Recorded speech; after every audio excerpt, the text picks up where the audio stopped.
ಶ್ರೀ ಗುರು ರಾಘವೇಂದ್ರ ಸ್ವಾಮಿ ಜ್ಯೋತಿಷ್ಯ. ಮಂತ್ರಾಲಯದಲ್ಲಿ ತಮ್ಮ ತಪೋಶಕ್ತಿಯಿಂದ ವಾಕ್ಯ ಸಿದ್ಧಿ ಮಂತ್ರಸಿದ್ಧಿ ಪಡೆದಿರುವ ಪಂಡಿತ್ ಶ್ರೀ ಅಪ್ಪಟಾಚಾರ್ಯರು ತಾಂತ್ರಿಕ ಜ್ಯೋತಿಷ್ಯರು. ಶ್ರೀ ಸಾಯಿಬಾಬಾ ಹಾಗೂ ರಾಘವೇಂದ್ರ ಸ್ವಾಮಿಯ ಆರಾಧಕರು. ನಿಮ್ಮ ಸಮಸ್ಯೆಗಳ ಪರಿಹಾರಕ್ಕೆ ಇಲ್ಲಿದೆ ದಿವ್ಯ ಮಾರ್ಗ. ಡಿವೋರ್ಸ್ ಪ್ರಾಬ್ಲಮ್, ಅನಾರೋಗ್ಯ, ಪ್ರೇಮ ವಿಚಾರ, ಸಂತಾನ, ಸಾಲಬಾಧೆ, ಕೋರ್ಟ್ ಕೇಸ್, ವ್ಯಾಪಾರ, ಮಾಟ ಮಂತ್ರ ತಡೆ, ಶತ್ರುಕಾಟ, ಕೌಟುಂಬಿಕ ಕಲಹ, ಇನ್ನೂ ನಿಮ್ಮ ನಿಗೂಢ ಗುಪ್ತ ಸಮಸ್ಯೆಗಳಿಗೆ ಶ್ರೀ ರಾಘವೇಂದ್ರ ಸ್ವಾಮಿಯ ಮೂಲ ಬೃಂದಾವನ ರಹಸ್ಯ ಬಲಿಷ್ಠ ಪೂಜಾ ಶಕ್ತಿಯಿಂದ ಕೆಲವೇ ದಿನಗಳಲ್ಲಿ ಶಾಶ್ವತ ಪರಿಹಾರ ಶತಸಿದ್ಧ. ವಿಶೇಷ ಸೂಚನೆ: ಅಲ್ಲಿ ಇಲ್ಲಿ ಕೇಳಿ ಎಲ್ಲೂ ಪರಿಹಾರವಾಗದ ನಿಮ್ಮ ಸರ್ವ ಸಮಸ್ಯೆಗಳಿಗೆ ಇಲ್ಲಿದೆ ದಿವ್ಯ ಮಾರ್ಗ. ನಂಬಿಕೆಟ್ಟವರಿಲ್ಲವೋ ಈ ರಾಯರ.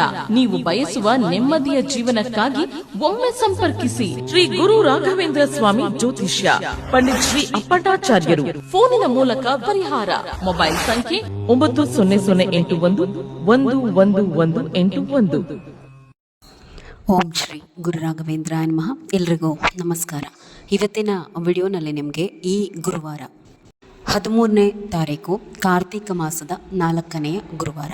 ಕಾರ್ತಿಕ ಮಾಸಗಳಲ್ಲಿ ಇಲ್ಲಿ ತನಕ 3 ಗುರುವಾರಗಳು ಕಳೆದು ಹೋಯಿತು. ಅಂದರೆ ಯಾವೆಲ್ಲ ಗುರುವಾರಗಳು ಇಲ್ಲಿವರೆಗೂ ಕಾರ್ತಿಕ ಮಾಸದಲ್ಲಿ ಬಂತು ಆ ಎಲ್ಲ ಗುರುವಾರಗಳಿಗಿಂತ ಈ ಗುರುವಾರ ಬಹಳ ಶ್ರೇಷ್ಠವಾಗಿ ಬಂದಿದೆ. ನೀವು ಯಾರೆಲ್ಲ ಯಾವ ವ್ರತವನ್ನು ಪ್ರಾರಂಭ ಮಾಡಬೇಕು ಅಂತೇಳಿ ಅಂದ್ಕೊಂಡಿದ್ದೀರೋ ಎಲ್ಲ ವ್ರತಗಳನ್ನು ಕೂಡ ನೀವು ಈ ವಾರದಿಂದ ನೀವು ಪ್ರಾರಂಭ ಮಾಡ್ಕೋಬಹುದು. ಅಷ್ಟು ಚೆನ್ನಾಗಿದೆ ಈ ಗುರುವಾರ. ಇನ್ನು ಈ ವಾರದ ಪೂಜೆಯ ಶುಭ ಸಮಯ ಅಂತ ಹೇಳಿ ನೋಡುವಂಥದ್ದಾದರೆ ಬೆಳಗ್ಗಿನ ಜಾವ 4:48 5:36 ತನಕ ಕೂಡ ಶುಭ ಇದೆ. ಈ ಸಮಯದಲ್ಲಿ ನೀವು ರಾಯರ ಮುಂದೆ ದೀಪ ಹಚ್ಚುವಂತಹದ್ದು. ಮತ್ತು ನಾವು ಕಾರ್ತಿಕ ಮಾಸವಾದ್ದರಿಂದ ರಾಯರ ಮುಂದೆ ತುಪ್ಪದ ಬತ್ತಿಗಳ ವಿಶೇಷ ಸೇವೆಯನ್ನು ಕೂಡ ಮಾಡಬಹುದು. ಅಂದರೆ ನಾನೀಗ ಆಲ್ರೆಡಿ ನಿಮಗೆ ಹೇಳಿಕೊಟ್ಟಿದ್ದೀನಿ ಮತ್ತು ತೋರಿಸು ಇದ್ದೀನಿ ಕೂಡ ಯಾವ ರೀತಿ ಹಚ್ಚುವಂಥದ್ದು ಅಂತ ಹೇಳಿ. ಅಂದರೆ ಹೊಸದಾಗಿ ನೋಡ್ತಾ ಇದ್ದರೆ ಹೂಬತ್ತಿಗಳು ಏನಿರುತ್ತೆ ಅದನ್ನು ತುಪ್ಪದಲ್ಲಿ ನೆನೆಸ್ಕೊಂಡು ರಾಯರ ಮುಂದೆ ಒಂದು ತಟ್ಟೆಯಲ್ಲಿ ಇಟ್ಟು ಹಚ್ಚುವಂತಹದ್ದು. ಇದು ಕಾರ್ತಿಕ ಮಾಸದಲ್ಲಿ ಮಾಡುವಂತಹ ಒಂದು ವಿಶೇಷವಾದ ಸೇವೆ. ಈ ಹೂಬತ್ತಿಗಳನ್ನು ಕೂಡ ನಾನು ಏನು ನಿಮಗೆ ಸಮಯ ಹೇಳ್ತೀನಲ್ವ ಆ ಸಮಯದಲ್ಲಿ ಹಚ್ಚಿ. ಇನ್ನು ರಾಯರ ಮುಂದೆ ಎಷ್ಟು ದೀಪಗಳನ್ನು ಈ ವಾರ ಹಚ್ಚಬೇಕು ಅಂತ ಹೇಳಿ ನೋಡುವಂಥದ್ದಾದರೆ 9 ಮಣ್ಣಿನ ದೀಪ ಹಚ್ಚಬೇಕು. ಅದರ ಜೊತೆಯಲ್ಲಿ ನಿಮ್ಮ ಮನೆಯಲ್ಲಿ ಇದ್ದರೆ 2 ಬೆಳ್ಳಿ ದೀಪಗಳನ್ನು ಹಚ್ಚಿ. ಇದ್ದರೆ ರಾಯರ ಮುಂದೆ ಬೆಳ್ಳಿ ದೀಪದಲ್ಲಿ ತುಪ್ಪವನ್ನು ಹಾಕಿ ಹಚ್ಚುವಂಥದ್ದು ಕೂಡ ಬಹಳ ಶ್ರೇಷ್ಠ.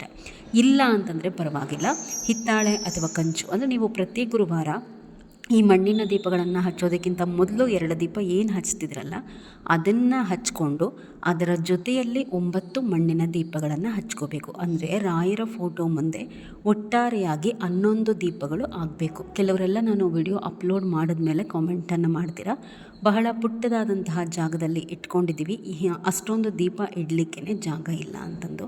ಆ ರೀತಿ ಆದರೆ ನೀವೇನು ಮಾಡ್ಕೋಬೇಕು ಅಂತಂದರೆ 2 ದೀಪಗಳನ್ನು ರಾಯರ ಮುಂದೆ ಇಟ್ಟರೂ ಪರವಾಗಿಲ್ಲ, ಒಂದು ತಟ್ಟೆಯಲ್ಲಿ ಜೋಡಿಸ್ಬಿಡಿ. ಮಿಕ್ಕಂತಹ ದೀಪಗಳನ್ನು ದೇವರ ಮನೆಯಲ್ಲಿ ಕೆಳಗಡೆ ನೆಲದ ಮೇಲೆ ಆ ತಟ್ಟೆಯಲ್ಲಿ ಹಚ್ಚಿದ್ರೂ ಕೂಡ ರಾಯರ ಹೆಸರು ಹೇಳಿ ನಡೆಯುತ್ತೆ. ಇನ್ನು ಈ ದೀಪಗಳಿಗೆ ಎಣ್ಣೆ ಅಥವಾ ತುಪ್ಪ ಯಾವುದನ್ನು ನಾವು ಬಳಸಬೇಕು ಅಂತ ಹೇಳಿ ನೋಡುವಂಥದ್ದಾದರೆ 2 ದೀಪ ನಾವು ಬೆಳ್ಳಿದೋ ಅಥವಾ ಹಿತ್ತಾಳೆದೋ ಅಥವಾ ಕಂಚಿಂದೋ ಏನು ಹಚ್ತೀವಲ್ವ ಆ ದೀಪಗಳಿಗೆ ತುಪ್ಪವನ್ನು ಹಾಕ್ಕೊಳ್ಳುವಂತಹದ್ದನ್ನು ಮಾಡಿ. ಉಳಿದಂತಹ 9 ಮಣ್ಣಿನ ದೀಪಗಳನ್ನು ನಿಮ್ಮ ಮನೆಯಲ್ಲಿ ಗಾಣದಲ್ಲಿ ಆಡಿಸಿದಂತಹ ಕೊಬ್ಬರಿ ಎಣ್ಣೆ ಇದ್ದರೆ ಆ ಕೊಬ್ಬರಿ ಎಣ್ಣೆ ಹಾಕಿ, ಇಲ್ಲ ಅಂತಂದರೆ ಗ್ರಂಥಿಗೆ ಅಂಗಡಿನಲ್ಲಿ 5 ತರಹದ ಮಿಕ್ಸ್ ಎಣ್ಣೆ ಕೊಡಿ ಅಂತಂದರೆ ಕೊಡ್ತಾರೆ. ಅದನ್ನು ತೊಗೊಂಬಂದು 9 ದೀಪಗಳನ್ನು ಆ ಎಣ್ಣೆಯಲ್ಲೇ ಹಚ್ಚಿ. ಕನ್ಫ್ಯೂಷನ್ ಮಾಡ್ಕೋಬೇಡಿ. ಮತ್ತು ನೀವು ಬೆಳಗ್ಗೆ ಏನು 11 ದೀಪಗಳನ್ನು ಹಚ್ತಿರಲ್ವ ಅದೇ ರೀತಿ ಮತ್ತೆ ಸಂಜೆ ಕೂಡ 2 ದೀಪಗಳಿಗೆ ತುಪ್ಪ, 9 ದೀಪಗಳಿಗೆ ಎಣ್ಣೆಯನ್ನು ಹಾಕಿ ಬೆಳಗ್ಗೆ. ಕಾರ್ತಿಕ ಮಾಸದಲ್ಲಿ ಎಷ್ಟು ದೀಪಗಳನ್ನು ದೇವರ ಮನೆಯಲ್ಲಿ ಬೆಳಗಿದ್ರೂ ಕೂಡ ಅಷ್ಟೂ ಶ್ರೇಷ್ಠ, ಅಷ್ಟೂ ಕೂಡ ನಿಮ್ಮ ಕಷ್ಟಗಳು ಕಳೆಯುತ್ತೆ. ಇನ್ನು ಪೂಜೆಯ ವಿಧಾನ ಅಂತ ಹೇಳಿ ನೋಡುವಂತಹದ್ದಾದರೆ ಯಥಾ ಪ್ರಕಾರ ಮನೆ ಕ್ಲೀನ್ ಮಾಡ್ಕೋಬೇಕು. ನೀವು ತಲೆಗೆ ಸ್ನಾನ ಮಾಡ್ಕೋಬೇಕು. ಕೆಲವರೆಲ್ಲ ಹೆಣ್ಮಕ್ಳು ನೀವೇನು ಮಾಡ್ತಾ ಇದ್ದೀರಾ ಅಂತಂದರೆ, ಈಗ ಗುರುವಾರ ರಾಯರ ಪೂಜೆ ಮಾಡ್ತೀವಿ ಅಂತಂದು ಬುಧವಾರ ದೇವ್ರ ಮನೆ ಕ್ಲೀನ್ ಮಾಡ್ಕೋತೀರಾ. ದೇವರ ಮನೆ ಕ್ಲೀನ್ ಮಾಡ್ಕೊಳ್ಳೋ ದಿವಸ ತಲೆಗೆ ಸ್ನಾನ ಮಾಡ್ಕೋಬೇಕು ಅಂತಂದು ತಲೆಗೆ ಸ್ನಾನ ಮಾಡ್ಕೊಂಡಿರ್ತೀರ. ಮತ್ತು ಇನ್ನೇನು ಬುಧವಾರ ಮಾಡಿರ್ತೀವಲ್ಲ ಅಂತಂದ್ಬಿಟ್ಟು ಗುರುವಾರ ತಲೆಗೆ ಸ್ನಾನ ಮಾಡ್ದಲೆ ಮೈಗೆ ಸ್ನಾನ ಮಾಡಿಕೊಂಡು ರಾಯರ ಪೂಜೆಯನ್ನು ಮಾಡಲಿಕ್ಕೆ ಹೊರಡ್ತೀರ. ಖಂಡಿತ ಆ ರೀತಿ ಮಾಡಬೇಡಿ, ಅದು ಶ್ರೇಯಸ್ಕರವಲ್ಲ. ನಾವು ಗುರುವಾರ ರಾಯರ ಪೂಜೆ ಮಾಡೋದಕ್ಕಿಂತ ಮೊದಲು ಹಿಂದಿನ ದಿವಸನೇ ಮಾಡಿದರೂ ಕೂಡ ಮತ್ತೆ ತಲೆಗೆ ಸ್ನಾನ ಮಾಡ್ಕೋಬೇಕು. ಮಡಿ ಬಟ್ಟೆ ಉಟ್ಕೊಂಡು ಹಣೆಗೆ ಲಕ್ಷಣವಾಗಿ ಹಣೆಗಿಟ್ಕೊಂಡು ಕುಂಕುಮ, ಗೋಪಿ ಚಂದನ ಅಥವಾ ಗಂಧವನ್ನು ಹಚ್ಚಿನೇ ಪೂಜೆ ಮಾಡಿ. ರಾಯರ ಪೂಜೆ ಮಾಡುವಾಗ ಹಣೆಗೆ ನಾವು ಗೋಪಿ ಚಂದನ ಅಥವಾ ಗಂಧ ಧರಿಸಿ ಪೂಜೆ ಮಾಡಿದ್ರೆ ಬಹಳ ಒಳ್ಳೆಯದು. ಇನ್ನು ರಾಯರ ಫೋಟೋವನ್ನು ಒರೆಸ್ಕೊಳ್ಳಿ. ರಾಯರಿಗೆ ಗಂಧ ಅಥವಾ ಗೋಪಿ ಚಂದನವನ್ನು ಹಚ್ಚಿ ಅದಾದಮೇಲೆ ರಾಯರಿಗೆ ತುಳಸಿಯನ್ನು ಹಾಕಿ ನಿಮಗೇನು ಹೂಗಳು ಅನುಕೂಲ ಇರುತ್ತೋ ಆ ರೀತಿ ಹೂಗಳನ್ನು ಹಾಕಿ ರಾಯರಿಗೆ ಅಲಂಕಾರವನ್ನು ಮಾಡಿಕೊಳ್ಳಿ. ಇನ್ನು ಹೊರಗಡೆ ಹೊಸ್ತಿಲೆಲ್ಲ ಸಾರಿಸಿ ನೀಟಾಗಿ ಅರಿಶಿನ ಕುಂಕುಮ ಇಟ್ಟು ರಂಗೋಲಿ ಇಟ್ಟು ಹಚ್ಚುವಂತಹದ್ದಾದರೆ 2 ಮಣ್ಣಿನ ದೀಪಗಳನ್ನು ಆ ಹೊಸ್ತಿಲ ಮೇಲೆ ರಾಯರ ಪೂಜೆ ಮಾಡುವಂತಹ ಸಂದರ್ಭದಲ್ಲಿ ಬೆಳಗ್ಗೆ ಹಚ್ಚಿ ಬಹಳ ಒಳ್ಳೆಯದು. ಆ ಕಾರ್ತಿಕ ಮಾಸದಲ್ಲಿ ಈ ರೀತಿ ಮಣ್ಣಿನ ದೀಪ ಹೊಸ್ತಿಲ ಮೇಲೆ ಗುರುವಾರ ಕೂಡ ಹಚ್ಚುವಂತಹದ್ದು. ಇನ್ನು ತುಳಸಿ ಪೂಜೆ ಮಾಡುವಂತಹದ್ದು, ತುಳಸಿ ಗಿಡದ ಮುಂದೆ ಕೂಡ ಒಂದು ಮಣ್ಣಿನ ದೀಪವನ್ನು ತಪ್ಪದೇ ಹಚ್ಚಿ ತುಳಸಿ ಪೂಜೆ ಮುಗಿಸಿ ಒಳಗಡೆ ಅಂದರೆ ಹೊಸ್ತಿಲ ಮೇಲೆ ಕೂಡ ದೀಪವನ್ನು ಬೆಳಗಿ ಒಳಗಡೆ ಬನ್ನಿ. ದೇವರ ಮನೆಯಲ್ಲಿ 2 ದೀಪಗಳನ್ನು ಹಚ್ಕೊಳ್ಳಿ. ರಾಯರ ಪೂಜೆ ಮಾಡುವಾಗ ಯಥಾ ಪ್ರಕಾರ ನಾವು ಶ್ರೀಮನ್ನಾರಾಯಣನನ್ನು ಮರಿಬಾರ್ದು. ಪೂಜಾ ವಿಧಾನ ಹೇಳ್ಕೊಟ್ಟಿದ್ದೀನಿ, ಆ ರೀತಿ ಆ ಫೋಟೋನು ಕೂಡ ಪೂಜೆಗೆ ಅಣಿ ಮಾಡಿಕೊಂಡು 2 ಮಣ್ಣಿನ ದೀಪಗಳನ್ನು ತುಪ್ಪದಲ್ಲಿ ಹಚ್ಕೊಳ್ಳಿ ಶ್ರೀಹರಿಯ ಫೋಟೋದ ಮುಂದೆ, ಬಹಳ ಒಳ್ಳೆಯದು. ದೇವ್ರ ಮನೆಯಲ್ಲಿ ಏಕಕಾಲಕ್ಕೆ ಈ ಎಲ್ಲ ದೀಪಗಳನ್ನು ಹಚ್ಚಿ, ಅಂದರೆ ದೇವ್ರ ಮನೆ 2 ದೀಪ, ಶ್ರೀಮನ್ನಾರಾಯಣನ ಸ್ವರೂಪದ ಫೋಟೋದ ಮುಂದೆ 2 ಮಣ್ಣಿನ ದೀಪ, ರಾಯರ ಮುಂದೆ ಒಟ್ಟು 11 ದೀಪ. ಟೋಟಲಾಗಿ ಎಷ್ಟಾಯಿತು ಅಂತ ಎಣಿಸ್ಲಿಕ್ಕೆ ಹೋಗಬೇಡಿ, ಅದು ಲೆಕ್ಕ ಬರೋದಿಲ್ಲ.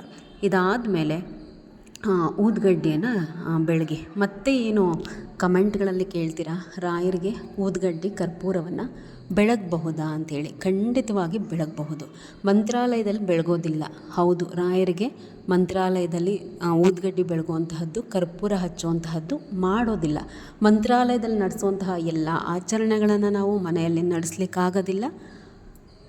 ಮಾಡೋದ್ರಲ್ಲಿ ತಪ್ಪೇನೂ ಇಲ್ಲ. ನಾನು ವಿಡಿಯೋ ಹಾಕಿದ್ದೀನಿ ಯಾಕೆ ಅಂಥೇಳಿ ಕಾರಣ ಸಹಿತವಾಗಿ. ಖಂಡಿತವಾಗಿ ರಾಯರಿಗೆ ಮನೆಯಲ್ಲಿ ಊದುಗಡ್ಡಿ ಕರ್ಪೂರ ಬೆಳಗಬಹುದು. ಊದುಗಡ್ಡಿ ಹಚ್ಚಿ ಧೂಪವನ್ನು ರಾಯರಿಗೆ ತೋರಿಸಿ. ಇದಾದ ಮೇಲೆ ರಾಯರಿಗೆ ಈ ರೀತಿ ಹೂಬತ್ತಿಗಳ ಸೇವೆಯನ್ನು ಮಾಡಿ. ಕಾರ್ತಿಕ್ ಮಾಸದಲ್ಲಿ ಬಹಳ ಶುಭ. ರಾಯರ ಮುಂದೆ ನೀವು ಏನು 11 ದೀಪಗಳನ್ನು ಹಚ್ತೀರಲ್ವ, ಆ ದೀಪಗಳನ್ನು ಹಚ್ಚೋದಕ್ಕಿಂತ ಮೊದಲೇ ಬಲಗೈಯಲ್ಲಿ ಸ್ವಲ್ಪ ತುಳಸಿ ಮತ್ತು ಅಕ್ಷತೆ ಹಿಡಿದು ನಿಮ್ಮ ಮನೆಯ ಎಲ್ಲ ಕಷ್ಟ ಜೊತೆಯಲ್ಲಿ ನಿಮ್ಮ ಇಷ್ಟಾರ್ಥಗಳನ್ನು ಹೇಳ್ಕೋಬೇಕು. ಆ ರೀತಿ ಇದೇ ಏನು ಹೂಬತ್ತಿಗಳ ಸೇವೆ ಮಾಡ್ತಿರಲ್ವ ನೀವು, ಯಾವ ರೀತಿ ಮಾಡುವಂತಹದ್ದು, ಹೂಬತ್ತಿಗಳನ್ನು ತುಪ್ಪದಲ್ಲಿ ನೆನೆಸ್ಕೊಳ್ಳಿ. 1 ಹೂಬತ್ತಿಗಳನ್ನು ಈ ವಾರ 48 ಇಲ್ಲ ಅಂತಂದರೆ 101 ಬತ್ತಿಗಳನ್ನು ಈ ರೀತಿ ರಾಯರ ಮುಂದೆ ಒಂದು ತಟ್ಟೆಯಲ್ಲಿ ಜೋಡಿಸಿ ಹಚ್ಚುವಂತಹದ್ದು. ನಾನು ಏನು ಶುಭ ಸಮಯ ಹೇಳಿದ್ನಲ್ವ, ಆ ಶುಭ ಸಮಯದಲ್ಲಿ ಈ ಬತ್ತಿಗಳನ್ನು ಹಚ್ಕೊಳ್ಳಿ. ತುಂಬ ಒಳ್ಳೆಯದಾಗುತ್ತೆ. ಮನೆಯಲ್ಲಿರುವಂತಹ ಎಲ್ಲರ ಕಷ್ಟವನ್ನು ಕೂಡ ಈ ಬತ್ತಿಗಳು ಹಚ್ಚೋದ್ರಿಂದ ಕಳೆಯುತ್ತೆ. ಜೊತೆಯಲ್ಲಿ ಈ ಬತ್ತಿಗಳ ಸೇವೆಯನ್ನು ಮಾಡಿದ್ದಾದಮೇಲೆ ನೀವು ತಪ್ಪದೇ ಈ ವಾರ ರಾಯರಿಗೆ ವಿಷ್ಣು ಸಹಸ್ರನಾಮವನ್ನು ಹೇಳ್ಕೊಳ್ಳಿ. ವಿಷ್ಣು ಸಹಸ್ರನಾಮದ ಒಂದು 20 ಶ್ಲೋಕಗಳಾದರೂ ಹೇಳ್ಕೋಬೇಕು. ಇಲ್ಲ ಅಂತಂದರೆ ಶ್ರೀರಾಮ ರಾಮೇತಿ ರಮೇ ರಾಮೇ ಮನೋರಮೆ ಸಹಸ್ರನಾಮ ತತ್ತುಲ್ಯಂ ರಾಮನಾಮ ವರಾನನೆ. ಈ ಶ್ಲೋಕವನ್ನು ನಾನು ಡಿಸ್ಕ್ರಿಪ್ಷನ್ ಬಾಕ್ಸ್ನಲ್ಲಿ ಬರೆದು ಹಾಕ್ತೀನಿ. ವಿಷ್ಣು ಸಹಸ್ರನಾಮವನ್ನು ಸಂಪೂರ್ಣವಾಗಿ ಓದಿದಂತಹ ಫಲ ಈ ಶ್ಲೋಕ ಪಾರಾಯಣದಿಂದಲೇ ನಮಗೆ ಬರುತ್ತೆ. ವಿಷ್ಣು ಸಹಸ್ರನಾಮದ ಶ್ಲೋಕಗಳನ್ನು ಯಾವಾಗ ನೀವು ಪಾರಾಯಣ ಮಾಡಲಿಕ್ಕಾಗೋದಿಲ್ಲ ಆಗ ಈ ಶ್ಲೋಕವನ್ನು 21 ಬಾರಿ ಹೇಳ್ಕೊಳ್ಳಿ. ಅಷ್ಟೇ ಫಲವನ್ನು ನಿಮಗೆ ಈ ಶ್ಲೋಕನೂ ಕೂಡ ಕೊಡುತ್ತೆ. ಇದಾದ ನಂತರ ರಾಯರ ಸ್ತೋತ್ರ, ರಾಯರ ಅಕ್ಷರಮಾಲಿಕಾ ಸ್ತೋತ್ರ, ರಾಯರ ಗಾಯತ್ರಿ ಮಂತ್ರವನ್ನು ಒಂದು 21 ಬಾರಿ ಆದರೂ ಕೂಡ ಈ ವಾರ ಹೇಳ್ಕೊಳ್ಳಿ. ರಾಯರಿಗೆ ಈ ವಾರ ಹೆಸರು ಬೇಳೆ ಪಾಯಸ ಅಥವಾ ಶಾವಿಗೆ ಪಾಯಸವನ್ನು ಮಾಡಿಡಿ. ಈ ಮೇಡಮ್ ಏನಪ್ಪ ಪ್ರತಿ ವಾರ ಈ ರೀತಿ ಪಾಯಸ ಸಿಹಿ ಮಾಡಲಿಕ್ಕೆ ಹೇಳ್ತಾರೆ ಅಂತ ಹೇಳಿ ಅಂದ್ಕೋಬಿಡಿ.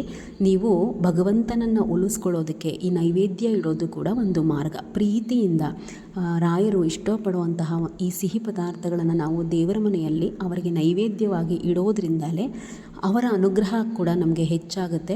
ಮತ್ತು ದೇವರ ಮನೆಯಲ್ಲಿ ಯಾವಾಗಲೂ ಈ ರೀತಿ ಸಿಹಿ ಮಾಡೋದು ನಮ್ಮ ಕಷ್ಟಗಳನ್ನು ಬೇಗ ಕಳೆಯುತ್ತೆ. ಆಯಿತಾ?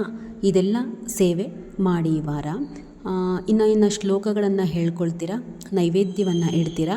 ಇದಾದಮೇಲೆ ನೋಡಿ, ರಾಯರಿಗೆ ಸೀತಾಫಲ ಅಂತಂದರೆ ಬಹಳ ಇಷ್ಟ. ಸೀತಾಫಲ ಹಣ್ಣುಗಳ ಕಾಲ ಇದು. ಎಲ್ಲಿ ನೋಡಿದ್ರೂ ಸೀತಾಫಲ ಸಿಗ್ತಾ ಇದೆ. ಇದನ್ನು ಮಿಸ್ ಮಾಡ್ಕೋಬೇಡಿ. ರಾಯರಿಗೆ ತಪ್ಪದೆ ಸೀತಾಫಲ ಜೊತೆಯಲ್ಲಿ ಬಾಳೆಹಣ್ಣು, ನಾನೇನು ಪಾಯಸ ಹೇಳಿದ್ನಲ್ವ ಅದೆಲ್ಲ ನೈವೇದ್ಯ ಇಟ್ಟು ಪಂಚಾರತಿಯನ್ನು ಮಾಡಿ.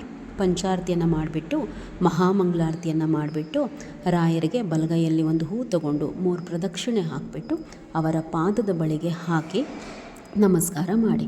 ಮತ್ತು ಈ ಗುರುವಾರ ತಪ್ಪದೆ ನೀವು ರಾಯರ ಮಠಕ್ಕೆ ಸಂಜೆನಾದರೂ ಹೋಗಿ, ಇಲ್ಲ ಮನೆಯಲ್ಲಿ ಪೂಜೆ ಮುಗಿಸ್ಕೊಂಡು ಆದರೂ ಹೋಗಿ. ಇಂಥದ್ದೇ ಸಮಯ ಅಂತೇನಿಲ್ಲ, ಆದರೆ ಬೆಳಗ್ಗೆ ಹೋಗಿ ಮಾಡೋ ಅಂಥವರು ಆದಷ್ಟು ತಿಂಡಿ ಎಲ್ಲ ತಿಂದ್ಬಿಟ್ಟು ಹೋಗಿ. ಈ ದೀಪಾರಾಧನೆ ಸೇವೆ ಮಠದಲ್ಲಿ ಮಾಡಲಿಕ್ಕೆ ಹೋಗಬೇಡಿ. ಸಂಜೆ ಮಾಡೋ ಅಂಥವರು ಪರವಾಗಿಲ್ಲ, ಊಟ ತಿಂಡಿ ಮಾಡ್ಕೋಬಹುದು.